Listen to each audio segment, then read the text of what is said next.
নমস্কার friends, welcome back to my channel Suma's beauty life. চলে এলাম একটি ভিডিও নিয়ে তোমাদের কাছে। বলো তোমরা সবাই কেমন আছো? আমি ভালো আছি, তোমাদের ভালোবাসা এবং ঈশ্বরের আশীর্বাদে। তো আমি একটা তোমাদের জিনিস দেখাই, মানে আগে শুনে নাও। সংসার করেছি, তার দু তিনটা ভিডিও আমার কাছে যা আছে সে দুটো দেখলে তুমি ওর নেচার বুঝতে পারবে যে কি নেচারের মেয়ে। আজ পর্যন্ত আমি পাবলিশ করতে পারি, সেটা দেখার পর আমাকে একটা মানুষ বাজে কথা বলতে পারবে, সবাই বুঝে যাবে এই মেয়েটার নেচার। এ আমার বাড়িতে কি করে গেছে, কি করেছে এই 5 বছরে, সব বুঝতে পারবে তার।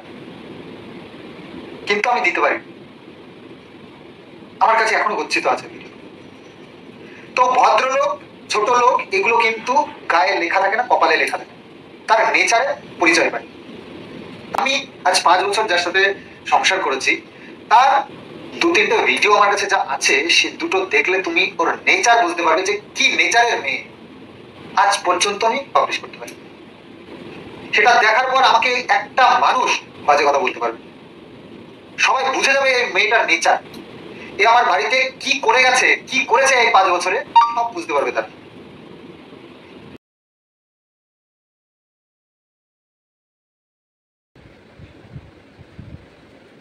তো শুনলে তোমরা, কি শুনলে বলো?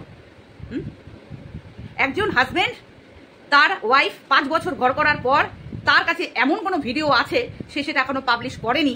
যদি করতো তাহলে আমাদের মতো নারীরা পাগল হয়ে যেত, মানে পাগল মিন্স দিকভ্রষ্ট হয়ে যেত। ভাবতো এইরকমও হয়, একটা হাউসওয়াইফ, একজনের স্ত্রী, ঘরে স্বামী সন্তান থাকা সত্ত্বেও এইরকম নোংরা ভিডিও তার কাছে আছে। কোন লেভেলের নোংরা ভিডিও আছে তোমরা ভেবে নাও, কোন লেভেলের নোংরা ভিডিও আছে তোমরা ভেবে নাও। কার বলো যার আমি দেখালাম এটা ছোট্ট ক্লিপিংটা। এই নোংরা মহিলাকে সাপোর্ট করে কিছু নোংরা মহিলা।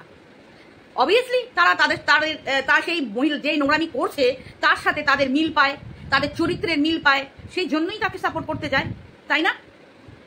তাহলে যেসব মহিলারা এই সন্দীপের দোষ ধরে বেড়াচ্ছে, সন্দীপ নোংরা কাজ করছে, সন্দীপ এই করছে, সন্দীপ ওই করছে, উইদাউট প্রমাণে ভেউ করেই চলেছে, ভেউ করেই চলেছে। বলছে যে সন্দীপ যখন ওই প্রথম ভিডিওটা পাবলিশ করে মনিটাইজেশন অফ করেছিল। আমি এটা জানতে পেরেছি, কারণ না কারোর ভিডিও থেকে এটা জানতে পেরেছি যে তখন মনিটাইজেশনটা অফ করেই কিন্তু ভিডিওটা পাবলিক করেছিল, মজবুরিতে, ভীষণ মজবুরিতে, নাহলে করতো না। এই মেয়ে সংসার করার নয়।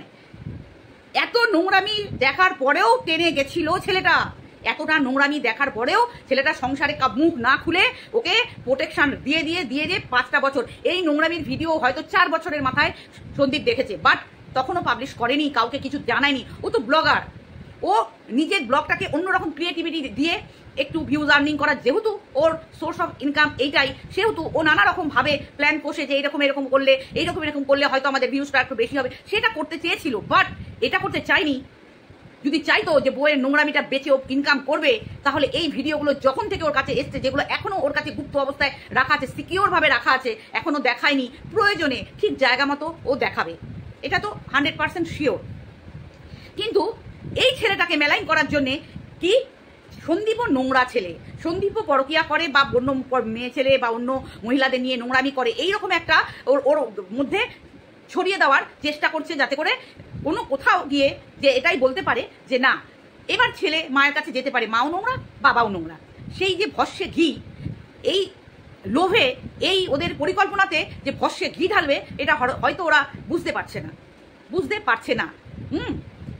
আবার একটা নতুন নাটক তোমরা দেখছো, এই সোনু আর কি একটা মেয়ের নাম, সেই মেয়েটাকে যেভাবে ইউজ করেছে 8 বছর, ইউজ করার পর যেমন এখন একটা নাটকে রূপান্তর করেছে, তুমি চলে এসো, তোমার আমি সব ভুল মেনে নেবো, মানে একটা ইনডাইরেক্টলি একটা ক্লু দিতে চাইছে হয়তো যে তুই এই যে সন্দীপকে হয়তো এইটা দিতে চাইছে, এই ইনফরমেশনটা দিতে চাইছে যে ও যা নোংরামি করেছে অন্য লোকের ছেলের সাথে তুমি মেনে নাও, যেমন আমি মেনে নিচ্ছি তেমনি তুমিও মেনে নিতে পারো। মেবি এটাও একটা বার্তা দেওয়ার পরিকল্পনা থাকতে পারে। আর দ্বিতীয়ত, এই ছেলেটা ভালোবেসেছে নাকি 8 বছর ধরে, আবার নাকি 4টে বাচ্চার মা, তাও নাকি আবার শুনছি ওর না অন্য কার আমি জানি না, সে তাও নাকি অ্যাবর্ট করেছে। আবার কেউ বলছে যে না ছেলেটা অ্যাবর্ট করেছে, আবার কেউ বলছে যে না মেয়েটাই নাকি অ্যাবর্শন করিয়েছে। তো আমি এইসবের মধ্যে ঢুকতে চাই না, ছেলেটা অ্যাবর্ট করা বা মেয়েটা অ্যাবর্ট করা। মেয়েটা একটা দুঃখী মেয়ে, এটা বুঝতে পারলাম। তো যা সন্দীপের বাড়িতে আছে না সেই মেয়েটা ছিল না আছে না থাকবে, আমি তার মধ্যেও যাচ্ছি না। যতক্ষণ কোনো নিট অ্যান্ড ক্লিন আমরা না পাচ্ছি, ইনফরমেশন পাচ্ছি, ততক্ষণ আমরা এটা বলতে পারবো না। যতক্ষণ সন্দীপ কিছু না বলবে ততক্ষণ আমরা বলতে পারবো না, যেহেতু আমরা কিছু দেখিনি, সন্দীপের মুখ থেকে কিছু শুনিনি।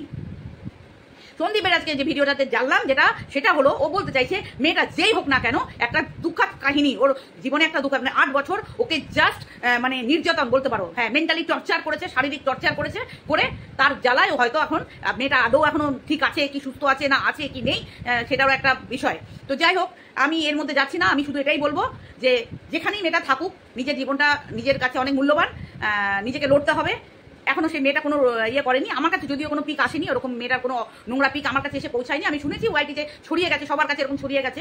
তো এগুলো একদমই অবাঞ্ছনীয়, এগুলো বাঞ্ছনীয় ছিল না কোনো পুরুষের কাছ থেকে। যে পুরুষটি করেছে, এই যে পনু নামে যে ছেলেটি করেছে, ওকে দেখলেই মনে হচ্ছে মেন্টাল রিটার্ড, মেন্টাল একটা প্রবলেম আছে। হ্যাঁ, আবার এটাও শুনেছি যে ওর নাকি দাড়ি খুব পছন্দ, সন্দীপের নাকি দাড়ি নেই, এই ধরনের কথা। এবার ওটা কার গলা, সত্যি ওই মেয়েটার গলা না অন্য কোনো গলাকে ওর গার্লফ্রেন্ড বলে চালাচ্ছে? ভাই, এখানে বোঝা খুব দায়, এখানে বোঝা খুব দায়। মানুষকে টেনে নিচে নামানোর জন্য, মানুষকে ছোট করানোর জন্য, মানুষকে মেলাইন করে তার চরিত্রের উপর দাগ দেওয়ার জন্য মানুষ কুছবি করতে পারে, এখানে কুছবি করতে পারে, কুছবি করতে পারে। তো চলো, এটুকু আমার ছিল বলার। আর দ্বিতীয়ত, এবার আমি একটা প্রসঙ্গে আসি। আমি ওই লাটখোর বা দালাল বা লোটে শুটকির একটা ভিডিওতে দেখলাম, ও বলছে সন্দীপ নাকি মাকে বলে, মা তুমি এটা রান্না করো, খাবো, আজকে আমাদের এটা হবে, আজকে আমাদের এটা হবে। তো সন্তানরা তো মায়ের কাছেই খেতে চায় বন্ধুরা, সন্তানরা তো মায়ের কাছেই খেতে চায়। ওর কি 30-35 হয়ে গেছে বলে কি ও কি মায়ের কাছে ছোট নেই? দাড়ি গোপ পেকে গেলেও বাচ্চারা মায়ের কাছে, বৃদ্ধ হয়ে গেলেও সন্তান, বৃদ্ধ ছেলে এসেও মাকে বলে মা এটা করে দেবে, যদি মা শক্ত সামর্থ্য থাকে। মা শরীর খারাপ বলছে, সেই জন্য ওকে কাজ করতে হবে। তার মানে বুঝে নাও ওর বরটাকে দিয়ে কি হারে খাটায়, ওর বরটাকে দিয়ে ও কি হারে খাটায়। যেহেতু ওর টাকায় দুধের সর চাল আসে না, সেই জন্যে বর সমান তালে কাজ করবে, তাই না? বর সমান তালে কাজ করবে, বাড়ির কাজ বড় করবে। তা ছেলে আর মেয়ের মধ্যে তফাৎ দিয়েছে কেন? ছেলে আর মেয়েদের মধ্যে তফাৎ দিয়েছে কেন? ছেলেরা যেটা পারবে করতে, তুই সেটা পারবি, তুই সেটা পারবি। ছেলেরা একটা স্যান্ডো গেঞ্জি পরে রাস্তা দিয়ে ঘুরে আসতে পারবে, তুই পারবি? আমাকে আগে সেই উত্তরটা দে। তুই যে ইকুয়াল বলছিস, হ্যাঁ ইকুয়াল, এখন রোজগার করছে মেয়েরা, সব পারে, এখন মেয়েরা সব ফাইটার প্লেন ওড়াচ্ছে, সব পারে। বাট কোথাও না কোথাও কিছুটা অংশ হলেও যেটা ছেলেরা পারে সেটা মেয়েরা পারে না। রাত্রির 1টা 2টো 3টের সময় মাঝরাতে একটা ছেলে যে কোনো নির্ভয়ে বেরিয়ে যেতে পারে বাড়ি দিয়ে, কিন্তু একটা মেয়ে তখন একটু হলেও মনে আতঙ্ক থাকে, আমি একা বেরোবো বাড়ি থেকে এত রাত্রে। এটা হয় কিনা তোমরা আমাকে জানাবে। এখন মেয়েরা একদম ছেলে মেয়ে ইকুয়াল, তাদের থাকে রোজগারের দিক থেকে, সব দিক থেকে, রেসপেক্টের দিক থেকে। তুমি আমাকে 50% রেসপেক্ট করবে, ভালোবাসবে, রেসিপ্রোকাল তোমার কাছে সেটাই রিটার্ন আসবে। তুমি আমাকে করবে না। একজনা যদি খুব ভালোবাসে, একজনা যদি না ভালোবাসে, তাহলে যেমন সম্পর্ক থাকে না, সবকিছুরই ব্যালেন্স থাকে। ব্যালেন্সিং থাকলে তবেই সম্পর্ক এগিয়ে নিয়ে যায়। স্যাক্রিফাইস, কম্প্রোমাইজ সবকিছু থাকতে হবে একটা সম্পর্কের মধ্যে। তোর কথা থেকে এটাই বুঝলাম, তুই তোর বরকে যে কি হারে খাটাস বাড়িতে, হ্যাঁ, দুটো খুন্তি নাড়িস, আর ওই যেটুকু আমাদের দেখাস যে তুই করছিস, ওটুকু বাদে ক্যামেরার জন্য হয়তো করিস ওইটুকু, তারপরে বাকি কাজ তোর সব বরকে দিয়ে করাস। আর মঙ্গলবার দিন যেদিন তোর বরের ছুটি থাকে, সেদিন তোর বরের নাভিশ্বাস উঠে যায় তোর পিছনে লেবার দিতে দিতে। বোঝা গেছে? ও ছেলেটা মায়ের কাছে খাটবে, মাকে হেল্প করবে, করে তো টুকটাক তো করে, টুকটাক কাজ করে, অনেকটাই করে। আবার কি করবে? সব ছেলেদের মধ্যে কি ওই গুণটা থাকে বন্ধুরা? সব পুরুষদের মধ্যে রান্নার মধ্যে অ্যাডিকশন, আমার বাড়ির লোকটা, আমার বাড়ির যে হাজবেন্ড, তারই তো রান্নার প্রতি কোনো অ্যাডিকশন নেই, বিলকুল বিন্দু মাত্র নেই। কিন্তু অনেক পুরুষের মধ্যে রান্না দিয়ে খুব সুন্দর রান্না করতে পারে, কিন্তু করে না অনেকেই। হ্যাঁ, তুই সবার সাথে, তুই সবসময় সন্দীপকে গোলাস কেন? সন্দীপ এই করতে পারে না, সন্দীপ রান্না করতে পারে, মাকে হেল্প করবে, করে তো যতটুকু পারে করে। তাহলে কেউ মায়ের কাছে খেতে চাইবে না? ওর বউ পালিয়ে গেছে, ওর কি সকাল রাত নেই? ওর কি খেতে ইচ্ছা করে না? ওর খাওয়া, ওর খাওয়ার সব পূরণটা তো মা পূরণ করবে। কে পূরণ করবে? তুই যাস পূরণ করতে? একটা হাজবেন্ড যখন হয় তখন তার বউরা পূরণ করে, এটা ওটা খেতে চায়, সন্তান হলে সন্তানরা খেতে চায়, তো মায়েরা সন্তানের খাবার পূরণ করবে, এটাই তো স্বাভাবিক। তুই তো নিজের সন্তান হসনি, তোর তো নিজের হয়নি। তুই মা, ছেলেরা, সন্তানরা মায়ের কাছে কি কি আবদার করে, এগুলো তুই দেখে অভ্যস্ত নয়, তুই এইসব দেখে অভ্যস্ত নোস। সেই জন্য এইসব টপিকের উপর তুই কন্ট্রোভার্সি করার জন্য নেমে পড়িস, আর এই জন্যই সবার কাছে লাখ খাস, এবং তুই লাখ খোর, এই জন্যই তোর নাম হয়েছে। বুঝতে পেরেছিস? আচ্ছা, এবার আসি আমি আমাদের লোহাভাঙা তিন ভাঙার কাছে। লোহাভাঙা তিন ভাঙা গেল কোথায়? ওর কাকিমার বাপের বাড়ি, এবং ওখানে একটা কাজ আছে, নামটা আমি মনে করতে পারছি না অ্যাট প্রেজেন্ট, কি একটা নাম যেন বলেছিল। সেইখানে গেল টোটোই করে, যাওয়ার সময় খুব তাড়াতাড়ি, খুব দেরি হলো যেতে, আসার সময় খুব তাড়াতাড়ি চলে এলো, এবং আসার সময় পুঁই শাক দিল। এবং ওর কি কাজ ছিল, ওর কি কাজ ছিল ওই লাইনে, ওর কি কাজ ছিল? আমার যেটা প্রেডিকশন, আমি যেটা প্রেডিকশন করছি, আমার মনে হচ্ছে ও আবার ওই দিকে ফ্ল্যাট দেখতে গেছিল। সাথে বাবা আছে, মা আছে, আছে তো গার্জিয়ান, তাই না? কখনো তো ইয়েকে নিয়ে যায়, চোরটাকে নিয়ে যায়, আবার কখনো এখন এই সুযোগে ওখানে ওই লাইনে কোথাও না কোথাও ফ্ল্যাট দেখতে গেছিল। আমার অনুমান, এটা আমার অনুমান। কারণ প্রমোশন ভিডিও তো ওই সব কিছু থাকবে না। আর কি কাজ থাকতে পারে? আর কি কাজ থাকতে পারে ওখানে? আর ওই মামার বাড়ি তো দেখা করতেই গেল, ওর মামার বাড়ি, ওই কাকিমার বাপের বাড়ি তো গেল, ওটা তো দেখালো। আর কি কাজ থাকতে পারে? তোমরাই বলো, আর কি কাজ থাকতে পারে? আবার নতুন ফ্ল্যাট দেখতে যাচ্ছে, কারণ আর 1 মাস হয়তো ওই ফ্ল্যাটটাও থাকতে পারে। যদি 2 মাসের এগ্রিমেন্ট থাকে আর 1 মাস, আর যদি 3 মাসে থাকে আর 1 থেকে 1.5 মাস। এর বেশি ফ্ল্যাট আটকে রাখতে তো পারবে না, এগ্রিমেন্ট শেষ হবে, ফ্ল্যাট ওকে ছেড়ে দিতে হবে। তো মেবি ওটার জন্যই গেছিল। তো এটাই করতে হবে, কিছু করার নেই, কারণ যেমন কর্ম করেছে তেমন তো ফল ভোগ করতেই হবে, তাই না? তেমন তো করতেই হবে, এটা তো অনিবার্য। এরপরে বললো দাদা সন্ধ্যে নাগাদ ফিরে আসবে।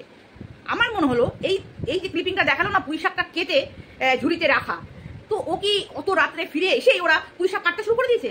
বলো তো, এসেই পুঁই শাক কেটে পুঁই শাকের ঝুড়িতে দেখালো। জানি না আমি, এটা আমার মনে হলো যে মানুষ একটা জায়গা থেকে এসেই রাত্রিবেলায় কি পুঁই শাক রান্না করবে, কি জানি না। আমরা এনে রাখলাম, হয়তো ভাবলাম যে কালকে করবো, এসেই অত রাত্রে এসে দাদাও হয়তো চলে এসছে, না হলে ওটা পরের দিনের ক্লিপিং অ্যাড করেছে, না হলে ওটা পরের দিনের ক্লিপিং অ্যাড করে ও তো বাসি থাকেলা এইসব মিলিয়ে মিশিয়ে দেয়, ও তো তোমরা সবাই জানো। তো এটা একটা গেল। আর দ্বিতীয়ত বাবার ফোন এলো, দমদমে ডিএপি পড়েছে, দমদমে। তো আগে ওর বাবা যেত হচ্ছে ওই যেখানে ওর ব্যারাক, সেখান থেকে ড্রাইভে করতো, দেখাতো। এখন একদিন এখান একদিন ওখান, একদিন ওখান একদিন ওখান, একদিন এখান একদিন ওখান, যখন যেখানে ইচ্ছা সেখানে ডিউটি ফেলছে। আর ওর মুখটা দেখেছো, কান পেতে কেমন শুনলো, কোথায় ডিউটি পড়েছে শুনে। মানে ওরা যে নার্ভাস আছে, ওরা যে এই বাবার ডিউটিকে নিয়ে একটা নার্ভাস আছে, এটা সিম্পল বোঝা গেল যে ফোন এসছে অফিসের ওখান থেকে যে কালকে কোথায় ডিউটি দেওয়া হয়েছে। ওনাকে বোধ হয় 2 ঘন্টা আগে জানানো হয় বা 3 ঘন্টা আগে জানানো হয়। হ্যাঁ, তো সন্ধ্যেবেলা ওই 8টা-10টার সময় ফোনটা এসছে, আর ওনাকে সকালবেলা যেতে হবে, এরকমই ওনার ডিউটি হচ্ছে এখন। এটা তো ছিল না আগে, এটা তো আগে ছিল না। এটা কেন হলো? এই বল তো, বল এটা কেন হলো? হ্যাঁ, তোর জন্য। এই যে তোর বাবা এই যে ভোগ করছে না, তার জন্য তুই তো দায়ী আছিসই, আর তোর বাবা তো আছেই। তার অধ্যত, তার মানে অ্যাগ্রেসিভনেস, তাকে আজকে এই দিনটা দেখাচ্ছে। এর থেকেও খারাপ দিন আসতে চলেছে। হ্যাঁ, সরকারি চাকরি এত সহজে হয়তো যায় না, বাট এই যে হ্যারাসমেন্ট, এই যে অপমান, যদিও অপমান শব্দটা তোদের সাথে যায় না, কারণ অপমান, মান সম্মান, আত্মসম্মান, এই জিনিস ওয়ার্ডগুলো তোদের মতো পরিবারের সাথে যায় না, ঠিক আছে? কিন্তু হ্যারাসমেন্ট যেটা হচ্ছে, এটা তো ভোগ করছিস, এটা তো ভোগ করতেই হবে। আবার সবাইকে ব্লগিং চ্যানেল খুলে দিয়েছিস, একটা বাড়িতে 3 জন, মারামারি কাটাকাটি করে তোরা ভিডিও বানাস, তাই না? তারপরে তুই কি করলি? উপরে গেলি ছাদে, ওই বাচ্চা বিড়ালটাকে আদর করছিস। করিস না, তোকে যেটা মানায় না প্লিজ তুই সেটা করিস না। বাচ্চাদের আদর করা তোকে মানায় না, তুই কোনোদিন কারোর বাচ্চাকে অন্তত আদর করবি না। সেই জায়গা, সেই রাস্তা তুই রাখিস নি। বাচ্চাকে কোলে নিয়ে আদর করছিস, এই ফার্স্ট টাইম দেখলাম। যতদিন ধরে তোর ভিডিও দেখেছি না, এই বাচ্চাটাকে নিয়ে আদর করা তো এই প্রথম দেখলাম। এটা তোর সাথে যায় না। কষ্ট হয় যে কার কোলে বাচ্চাটা গেছে, যার বাচ্চাই হোক, পশুর হোক আর মানুষের হোক, কার কোলে গেছে দেখে গায়ের ভিতরটা কম্পন হচ্ছিল যে তোর কোলে গেছে, বাচ্চাটা সেফ তো। এটা নিয়ে আতঙ্ক হচ্ছিল যখন তুই বিড়াল বাচ্চাটা কোলে নিয়েছিলিস। বুঝতে পেরেছিস? মারা হয় মমতাময়ী, তোর মতো হয় না উড়নচণ্ডী। তুই একটা উড়নচণ্ডী মেয়ে। হ্যাঁ, পাড়া কুঁদুলি বলে না, পাড়া টলানি, পাড়া ঘুরুনি। আর রাস্তায় যেতে যেতে ওই 420 420-এর মতো ওই রকম তোর বডি ল্যাঙ্গুয়েজের মধ্যে সবসময় একটা 420 তোর অ্যাটিটিউড। কেন রে? মেয়ে সন্তানদের হয় একটু নম্র ভদ্র, এরকম মেয়ে সবাই পছন্দ করে। হ্যাঁ, রাফ অ্যান্ড টাফ মেয়েও অনেকে পছন্দ করে। এখনকার যুগে একটু রাফ অ্যান্ড টাফ হতে হয়, কিন্তু তুই করিস 420 গিরি। যেই 420 গিরিটা আমরা 5 বছর মিসিং করেছিল সবাই। 5 বছর ওখানে অ্যাক্টিং করেছিলিস, বুঝেছিস? সন্দীপদের বাড়িতে গিয়ে অ্যাক্টিং মেরে থাকতিস, ওই যে ন্যাকা আডো কথা বলতিস না। যেমন তুই প্রমোশন ভিডিওটা করলি, ভাববে বোধহয় কি ভদ্র, কি ভালো মেয়েটা। ওরে বাপ রে বাপ, তোর ভিতরে যে কি নোংরা আর কি কালো, তুই যে কি যন্ত্র, সেটা তোর সাথে যারা থাকতো, তোকে যারা খুব কাছ থেকে দেখেছে চিনেছে, তারা ছাড়া কেউ জানবে না। যারা তোকে প্রমোশনাল ভিডিও দিচ্ছে না, তারা হয়তো তোর আসল চরিত্র নিয়ে তো কাজ নেই। ব্যবসায়ীদের তো এইসব মতলব নিয়ে কাজ নেই। যারা দেখছে তোর ভিউজটা যতটা আছে, এতে তাদের প্রমোশন দিলে হয়তো তাদের ব্যবসার যে প্রোডাক্টগুলো হয়তো ভালো সেল হবে। হ্যাঁ, বাট দর্শকরা তোকে যারা লাইক করে, তোর মতো দর্শকরা ছাড়া জানে যে তুই যে এই আজো করে কথা বলি না বন্ধুরা, হাউস ওয়াইফরা। হ্যাঁ, মনে পড়েছে। হাউস ওয়াইফ, ইয়েস, তোর মুখে হাউস ওয়াইফ। তুই কার ওয়াইফ রে? হাউস ওয়াইফ, বাচ্চা আদর করা, এগুলো তোকে মানায় না। তুই তো কারোরই ওয়াইফ নয়। তুই এখন কি সধবা না বিধবা না অধবা একটু বলিস তো? তুই কি? তোর মা সিঁদুর পড়ছে, তুই বিনা সিঁদুরে কি করছিস? তোর মনটা জানে, আমি বলছি না কি করছিস তুই।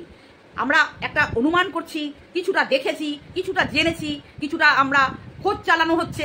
খোঁজ তো যা চালানো হয়েছে সব কনফার্ম, বাট তুই দেখাতে পারছিস না আইনের ভয়ে। কিন্তু তুই সিঁদুর পড়ছিস না, এখন সিঁদুর পড়ছিস না মানে আজকে তোকে দেখা গেল ওই ভায়োলেট কালারের চুড়িদার পরে, না হাতে কিছু শাঁখাপলা না সিঁদুর, কিছুই নেই, আনম্যারিড মেয়ের মতো, তাই তো? তাহলে ডিভোর্সটা দিয়ে দে, দিয়ে দে। কেন দিচ্ছিস না? কিসের লোভ? এখনো ওইখানে যাওয়ার কোনো পরিকল্পনা এতে রেখেছিস? সেই রাস্তা কিন্তু বন্ধ, সেই রাস্তা কিন্তু বন্ধ।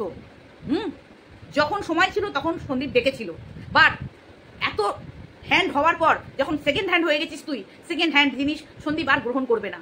তাতে যদি ওকে শুধু ছেলে নিয়ে বাঁচতে হয় তাই বাজবে, ওর যেটা মন চাইবে সেটা করবে। ওর যদি একটা বিয়ে করতে ইচ্ছা হলে করবে, ওর যদি দুটো করতে ইচ্ছা হয় করবে, ওর মন যা চাইবে করবে। তোরও যা মন চাই তুই করবি, তোর যদি একে ভালো না লাগে আবার কাউকে করবি। খুল্লা ছাড়। তোকে কে বাধা দিয়েছে বিয়ে করতে? তোকে কে বাধা দিয়েছে প্রেম করতে? কেউ বাধা দেয়নি। করবি তোদের নেচার অনুযায়ী, তোরা তোদের কাজ কর, কেউ বাধা দেয়নি। বাট ওকে মুক্ত করে দিয়ে তুই কর, ও করবে তুইও করবি। সেটা সন্দীপের যা ইচ্ছা করবে, তোরও যা ইচ্ছা করবি। বাট মাঝখান থেকে তুই ওই বাচ্চা শিশুটার মাথায় যে কলঙ্কের ছাপটা মেরে দিয়েছিস, এটার শাস্তি তোকে পেতে হবে, এটা কিন্তু কনফার্ম। আর খুব তাড়াতাড়ি, এই জন্মেই পেতে হবে। এই জন্ম মানে মাত্র তো 25 বছর বয়স, এখনো তো বহুত দিন পড়ে আছে, এখনো বহুত দিন পড়ে আছে। এই টাকা দেখাচ্ছিস না, টাকা টাকা ফেলছিস তাই বাপের বাড়িতে ক্যামেরা ধরতে পারছিস। টাকা না ফেললে ওই মুড়ো ঝাঁটা দিয়ে তোকে বার করে দিত, বুঝতে পেরেছিস? মুড়ো ঝাঁটা দিয়ে বার করে দিত। দেখলি না যখন দাদার বিয়ে হলো তোর অ্যালাউ ছিল না, যখন থেকে চ্যানেল খুললি, টাকা আর্ন করলি, তখন মুখে টাকা ছুঁড়ে মারছিস, তখন তোকে ক্যামেরা খুলতে পারছিস, থাকতে পারছিস ওখানে। হ্যাঁ, তো তুই এখন না ঘরকা না ঘাটকা, তুই হচ্ছিস এখন ধবিকা কুত্তা, বুঝতে পেরেছিস? তুই এখন ধবিকা। তুই 25 বছর বলে তুই নোংরামি করবি বলে তোকে দোলায় দোলাবে এইভাবে, বেবি দোলো রে, এটা করবে লোকে? কারা করবে বলতো? তোর মতো যারা পরপুরুষ নিয়ে ভেগে যাওয়ার মানসিকতা রাখে, তারা তোকে এরকম দোলাবে। আমাদের মতো পাবলিক করবো না, আমরা করবো না। তুই অন্যায় করছিস, নোংরা করছিস, তোকেই ধোবো। আর যারা দোলানোর ইচ্ছা তারা দোলাক, বুঝতে পেরেছিস? তো চলো বন্ধুরা, এটাই ছিল আজকে আমার ভিডিওতে বলার বক্তব্য ছিল। তো চলো, কেমন লাগলো বলবে, জানাবে।